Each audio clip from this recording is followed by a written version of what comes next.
நீங்கள் எனக்கு பின்னால் பார்த்துட்டு இருக்கிறது வந்து கங்கை கொண்ட சோழபுரத்தில் இருக்கக்கூடிய கங்கை கொண்ட சோழீஸ்வரருங்க. ஒரே தலைமுறையில் ரெண்டு கோயில்கள், ரெண்டும் வந்து பிரம்மாண்டமான கோயில்கள். தமிழனுடைய கட்டிட கலைநயத்துக்கு சான்று அப்படின்னா இந்த ரெண்டு கோயிலை சொல்லலாம். இந்த கோயிலுடைய சிறப்பு என்னன்னா, இது பெண் வடிவம் உடையது.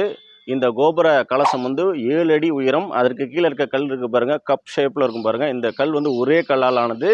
இந்த கல்லில் தான் 4 திசையிலையும் வந்து அந்த சிங்கத்துடைய முகம் பதிக்கப்பட்டிருக்கும். சிங்க டிசைன்னு சொல்லுவாங்க. இந்த கோவிலின் லிங்கமானது சுமார் 13 அடி உயரம்னு சொல்லாங்க. அதாவது கிரவுண்ட் லெவல்லேருந்து 13 அடி உயரங்க. இதோடைய சுற்றளவு பார்த்திங்கன்னா 60 அடி சொல்கிறாங்க.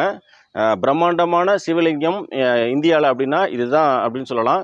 தஞ்சாவூரில் இருக்கக்கூடிய சிவலிங்கம் கூட வந்து சைஸ் கம்மி தான், இது வந்து சைஸ் பெருசு. மேலும் இந்த வீடியோவை பற்றிய முழு தகவல்களுக்கு கீழே நம்ம சேனல் பேர் இருக்கு பாருங்கள், அந்த பேருக்கு கீழே இருக்கக்கூடிய ப்ளே பட்டன் இருக்குங்க, அதை ப்ரெஸ் பண்ணுங்கள், முழு வீடியோவும் பார்க்கலாம்.